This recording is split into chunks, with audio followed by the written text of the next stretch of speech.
80% of your immune system's in your gut. I'll say it 1,000 times. Most of your neurotransmitters are produced in your gut. Your gut health is the key to your optimal health. Your gut health is the key to your brain health. All right? It is the truth. You can keep putting Band-Aids on. It's going to keep getting worse, guys. And you know what happens when you ignore your body talking to you a little louder than a whisper? Once again, you ignore it. Don't make any positive changes. Don't pay attention. And you keep doing the same thing. And guess what happens? Your body starts fucking screaming at you. Your body starts yelling at you. And you get a sickness that sets you on your fucking ass and rocks your world and turns it upside down.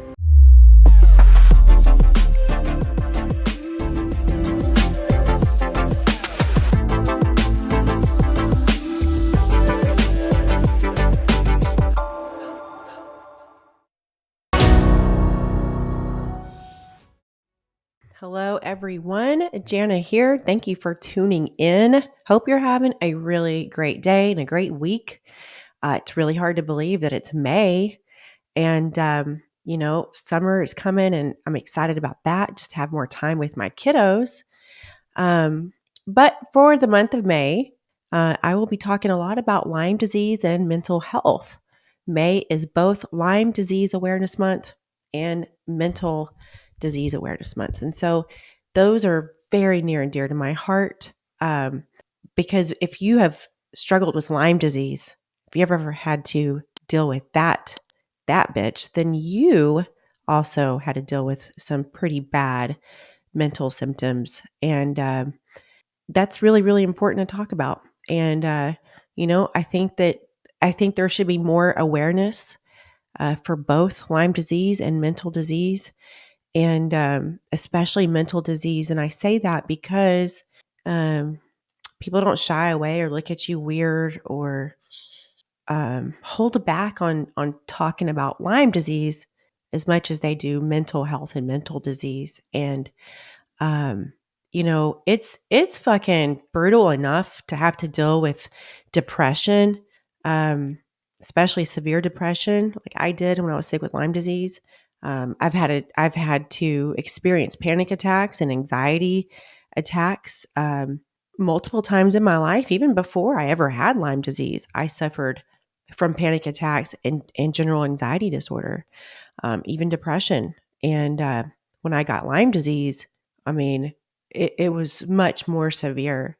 But having to have experienced mental health issues, boy, do I understand the judgment. Boy, do I understand the horrifying feelings and fears that come with it, the criticisms, the judging, and, being iced out, being treated differently, feeling misunderstood. I understand all of it, and I don't back away from talking about it. I don't give a fuck because it is important to talk about. When the first time I dealt with depression, I was 13, and I was born in 81, so that was in 94. People did not really talk about depression or anxiety or panic attacks, and I didn't have those, but I had depression. I didn't even know that I was suffering from depression until I was like in my 20s. I had no idea what was really going on. And, it was not talked about in schools. It was just hush hush. And, that's not okay. And I was just a teenager. I understand now. And I talk about it in great depth in my book, Unfuck Your Mind. When I attempted suicide when I was 13 because of depression. And I had no idea. The doctors didn't even say it when I had to go to the hospital. I had no idea what was going on. I believed what my body was feeling. I didn't know that wasn't normal. And it's just, I was a teenage girl and I couldn't talk about it with my family because not only did I not know, but it just wasn't that kind of environment. And I was already uncomfortable with what was going on in my body with puberty and hormones that, it was just an uncomfortable time for me. And as a mom of 3 kids, 2 of them teenagers, it's really important to me that they understand they can talk to me about anything. So fast forward, when I'm in my 20s, then I have my first experience with an anxiety attack and a panic attack. I mean, my God, I thought I was having a heart attack. I didn't know what was going on. It came out of the blue, and I had to deal with that. And then there comes Lyme disease, right? Now at this point, I don't know much about health. This was, you know, this was when gluten-free was just kind of a thing, and I was gluten-free, but that doesn't mean healthy, right? You're just omitting one thing.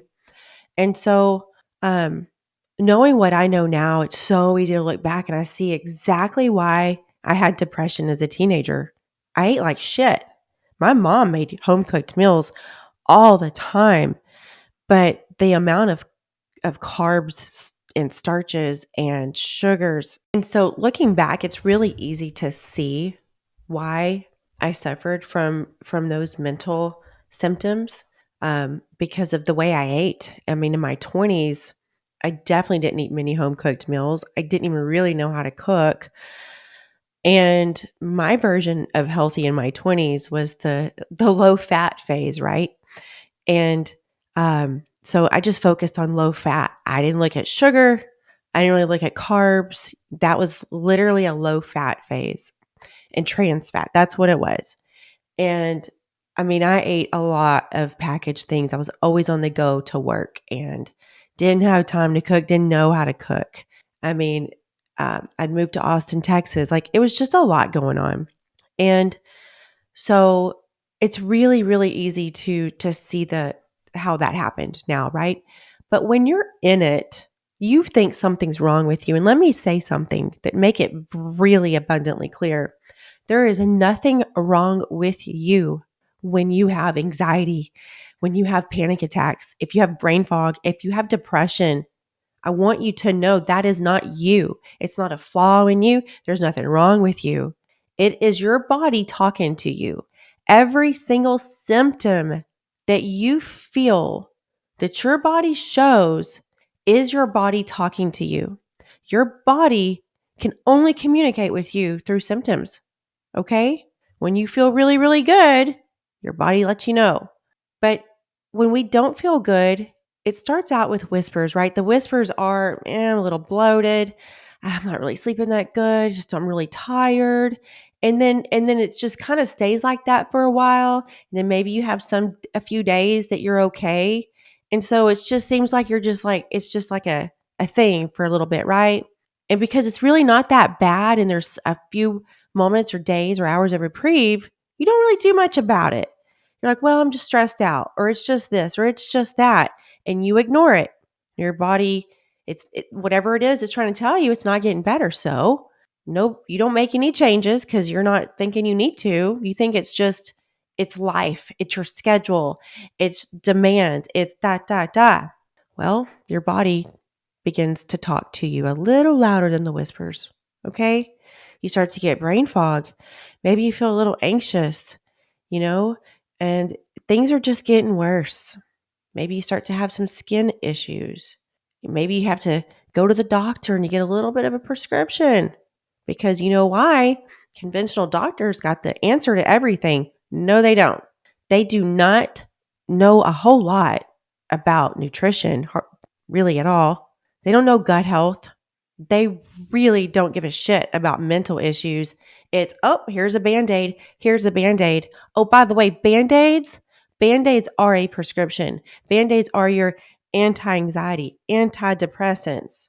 And I am not against those. I have taken them. I'm not against them, but they're a fucking Band-Aid. The reason why is because they don't get to the root cause. What is making you feel that way? It's not normal to feel that way. Okay? I would have given anything to know this information when I was in my 20s, when I was 13, but I know now. And so I'm going to share everything I know. All right? So 80% of your immune system's in your gut. I'll say it 1,000 times. Most of your neurotransmitters are produced in your gut.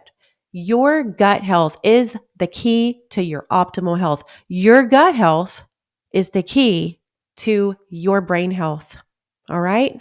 It is the truth. You can keep putting band-aids on. It's going to keep getting worse, guys. And you know what happens when you ignore your body talking to you a little louder than a whisper? Once again, you ignore it. Don't make any positive changes. Don't pay attention. And you keep doing the same thing. And guess what happens? Your body starts fucking screaming at you. Your body starts yelling at you. And you get a sickness that sets you on your fucking ass and rocks your world and turns it upside down. And then sometimes people still don't even listen. It's more band-aids. It's this is my life sentence. And it's not. Your body has the innate ability to heal when given the right environment. And it's up to you to give it the right environment. Your gut health, guys, no joke. It is the key to optimal health. Don't ignore any of the whispers. Don't ignore your body trying to tell you, hey, something you're doing or not doing or putting in is it's not working. Alarm bells are going off. Autoimmune diseases, guess what? Autoimmune disease is when your gut is out of whack. Your immune system, 80% is in your gut. So heal your gut. I had autoimmune disease. I had hypothyroidism severely. I healed my gut. Haven't taken thyroid medication in over 10 years. So I just want you to know, and I'm going to have more episodes in the future. If there's something specific you want me to talk about with mental health, please let me know. But the purpose of this episode is so that you know you're not alone. And so you know if someone's struggling with it, not only please share this, but just know that it's not fun and it sucks and it's like a personal prison, but it's not you. You're not defined by it. And when you heal your gut and you stop eating all the sugar and all the crap, all the processed foods, artificial sweeteners and dyes, your brain health is going to thank you for it. And you're going to think clearer. You're going to feel better. You're going to feel sharp, focused. I promise. I promise because I have been there and I've done that. All right. I'm going to leave this one here, guys. Hope you all have a good day and a great week.